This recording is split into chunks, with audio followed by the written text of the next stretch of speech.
It's about a month and a half in when the lights go off and stay off for the very first time. Mingy was not an adventurous man. He was 19, fresh out of the basic academy training required for all growing children, and hopelessly lost on what to do for the rest of his life. That's what his parents were there for, to check the boxes on his sprawling agreement and application forms, to analyze what long-time career would be best for him, to put a comforting hand on his shoulder, to hold him tight and whisper an encouraging world when it seemed like everything was falling around him. He'd always been so bad at choices. He learned over the years that sometimes it's easier to let others make those choices for him. Why is this written so... And a little statistics and financing was what they ended up picking for him. Taught in an Academy All-Star system away. He clenched his hands tight in his lap and swallowed hard when they'd all come to a decision, trying to smile and pretend he liked it. He would like it. He would have to like it. There weren't a lot of things Mingy liked in truth, but there were things he held so close to his heart that was a little embarrassing to admit out loud. Oh, he liked to make things sometimes. Little drawings scratched into the corners of his work. Shards of metal twisted into sculptures. The way he would weave scraps of fabric into bracelets is the only design he knew how to use. He liked the quiet, but a busy quiet. The sound of a space well-lived and well-loved.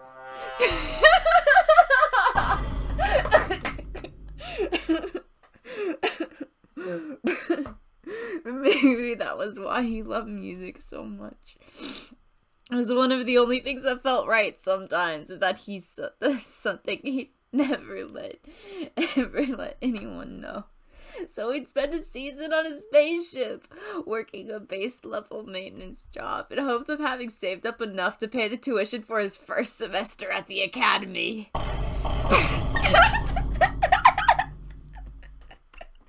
Nobody...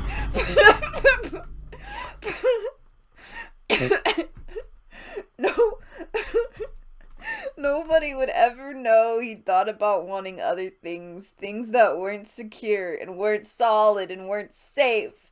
Because when civilization was fractured across planets wholly hostile, all anyone ever wanted to feel safe was to feel safe. And he have a secure, guaranteed, agonizing career staring at a screen of numbers all day, and he'd be happy about it. It was what everybody would be happy about. And then he boarded the ship for the first time, and he'd met the Ryan guy. He met Ryan, and he hated hated him with every fiber of his being, which wasn't true, really. He walked on that ship with his heart in his throat, sick to his stomach. And during that very first work shift, he lashed out so badly at him, it was frankly shocking how he continued to approach him after that. So it's kind of sus, man. For about all 2 hours, they'd stay in that dark and dingy electrical room.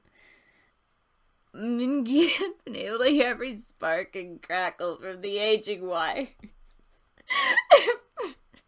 Creak and hiss of the metal shifting underneath their feet. And most of all, every obnoxious little movement Ryan made. He couldn't stop moving. He was constantly tapping his feet and drumming his hands on the equipment. He wouldn't stop talking. He wouldn't stop talking. And the worst bit of it all is he had stubbornly kept his helmet on the entire time.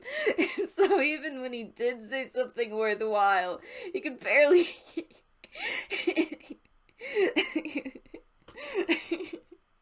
It had taken long for Mingy to lose his temper. Ryan had reached out a hand to tuck some stray wires electricity dangerously and visibly surging through it, and you'll be able to snatch his wrist in time to stop from electrocuting both of them. "What is wrong with you?" was what Min-gi had growled, wishing more than anything you could break through the stupid reflective helmet and get inside the head of who was underneath. "Do you have any idea what you're doing? Who let you on here?" Ryan had frozen then, really frozen. Going still for the first time since he'd met him. Min-gi couldn't help the flicker of guilt he felt as he watched Ryan just slow down for a moment. His hands had tensed and trembled with a thoughtfulness he'd never seen before, just barely visible through his heavy gloves. And then with the hesitance that had him holding his breath even though he didn't want to, Ryan finally took off his burnished red helmet with a quiet click. And Ryan was so much softer looking than anything.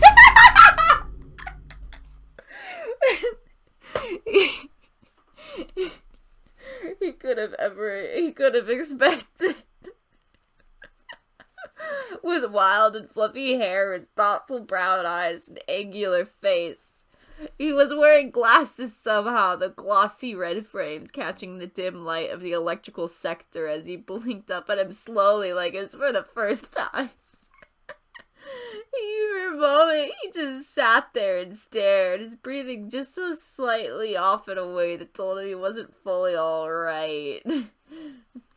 Sorry. Ryan's voice was quieter than he'd ever heard. Sorry, it's kind of hard to see with the helmet on. Min-gi stared back at him for a moment, unable to believe the sudden genuine he's now seeing out of him.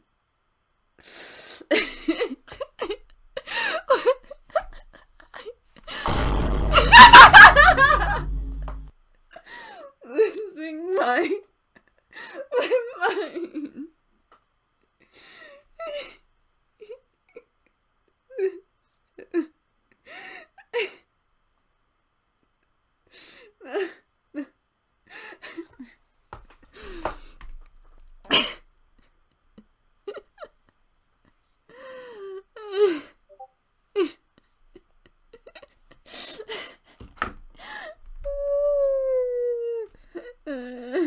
What had happened to the rowdy, careless, irresponsible person that had crouched up by his side only minutes prior? Where had this been the last 2 hours of non-stop noise and thoughtless chatter? Yes, I am ascending to the astral.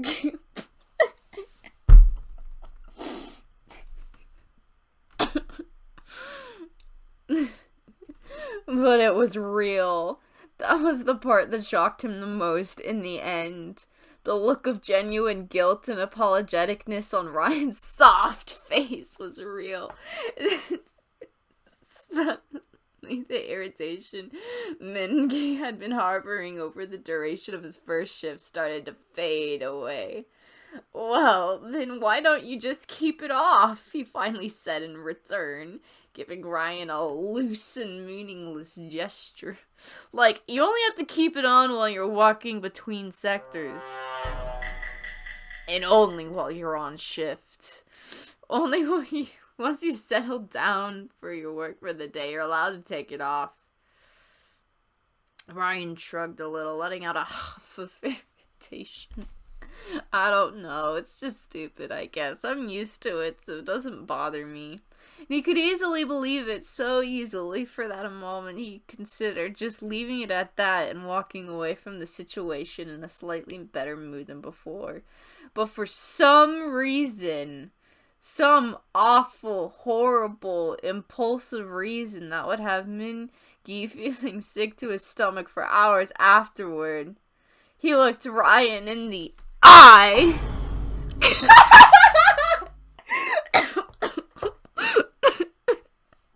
Because now he could see that he was pretty in a soft and simple way. Like, he didn't even have to try. Like the warm and wavy curl to his hair and slight crookedness in his glasses, and the way he tilted his head a little to focus better was all natural, and he said, "The rest of the crew's missing out, then?" He spent the rest of his day desperately avoiding Ryan's red spacesuit and trying to pretend he never said anything at all.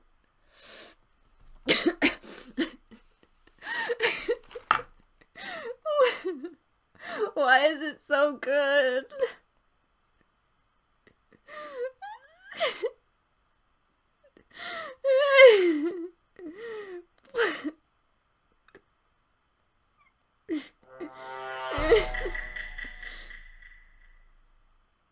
But why? He'd managed to keep his distance for all of a day and a half, because eventually Ryan had found him again, wandering around the end of a hall where Mingy was staring dead-eye into security monitors. It had taken a moment for him to realize he was there. The distorted image of Ryan's shadow slowly filling the door. Doorway for the past 5 seconds. For 10... Oh, wait. I'm...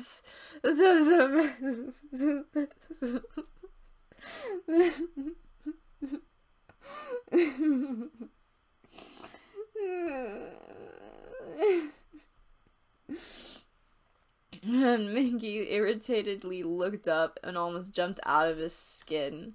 "Don't you, have something to do?" he questioned after Ryan had done nothing but stand awkwardly in the doorway for the past 5 seconds. For a tense, quiet moment, Ryan said nothing. Then with the same soft click he heard a day or so ago, he took off his big red helmet and looked at him with those bright and curious eyes. No, not right now, at least. Then there was another pause, because Mingy highly doubted that, considering how strict this ship's director was, until he added hesitant, "What are you doing?" Mingy stared at him with narrowed eyes. At the sight of Ryan tucking his helmet under his arm nervously, he finally relented and gave him a soft sigh. "I'm on security today. Gotta watch these and try to not lose my eyesight in the process." He waved aimlessly at the crackling, buzzing screen with a look of distaste. "Not like I'd actually be able to do anything about it, because I'm halfway across the ship and everything's half drowned out by the engine anyway." "Oh, is it weird to say I didn't know we had those? Kinda sus, man." Ryan chuckled awkwardly, tilting his head ever so slightly and taking a creeping step forward. "Do you mind if I watch?"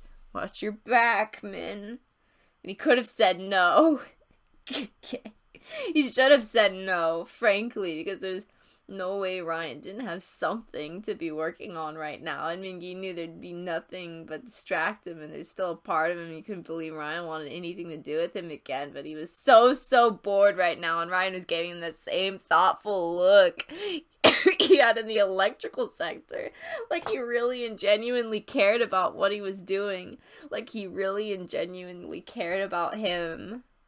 So he'd let Ryan take a seat right next to him, pointing out the camera positions and digital memory systems and how long each video feed could run before you had to check it for delays and disturbances. Ryan listened with rapt attention the entire time, much more attention than he ever expected from him. Although most of that was, in his words, out of playful nervousness that someone had caught him sneaking snacks out of the cafeteria to eat later. Mingy hadn't been able to hide a snicker at that. Ryan was as thin as a rail, and the thought of him sneaking around with anything, given how obnoxiously chatty he could be, was laughable at best. But over time, he got quieter, more curious, more analytical. He wanted to know how it worked. He wanted to hear Mingy explain it, even if he hardly knew how to keep the system running himself and wouldn't be caught dead in here. Is this foreshadowing in his own time? Even if Ryan furrowed his brow in confusion the moment he started getting into the more technical details. "You're smart," he'd said softly, looking Mingy up and down like it was for the first time. You know what you're doing. I bet the crew really appreciates having you around. Well, I wouldn't say that exactly, Mingy had stammered slightly at Ryan's expressions focused and softened and turned questioning all again in the span of a couple seconds. I'm only gonna be here for a season to save up for this academy program I'm taking. I don't really know anyone else yet, so... He trailed off for a moment, glancing away when he looked at the spark in Ryan's eyes. Became too much to handle. It doesn't matter. I just have to keep going and it'll be fine. And then Ryan opened his mouth to speak and stopped and clenched his gloved hands into fists ever so slightly in his lap. For a moment, just a moment, nothing more. That relatively cool and unperturbed demeanor he had ever since sitting down cracked to show a hint of nervousness. He blinked and an almost imperceptible shiver went down his spine. He raised a hesitant hand to shake. I don't know anyone here either, he'd whispered like it was a secret. Maybe we could not know anyone else together. Mingy slowly taken his hand as a response. It was cold under the thick, tough glove, but strong, assured. Like he really and truly meant those soft words he said. At some point during those long and quiet hours, Ryan had stopped watching the camera feed with those shiny and fascinated eyes and started to look at him that way instead. Whoa.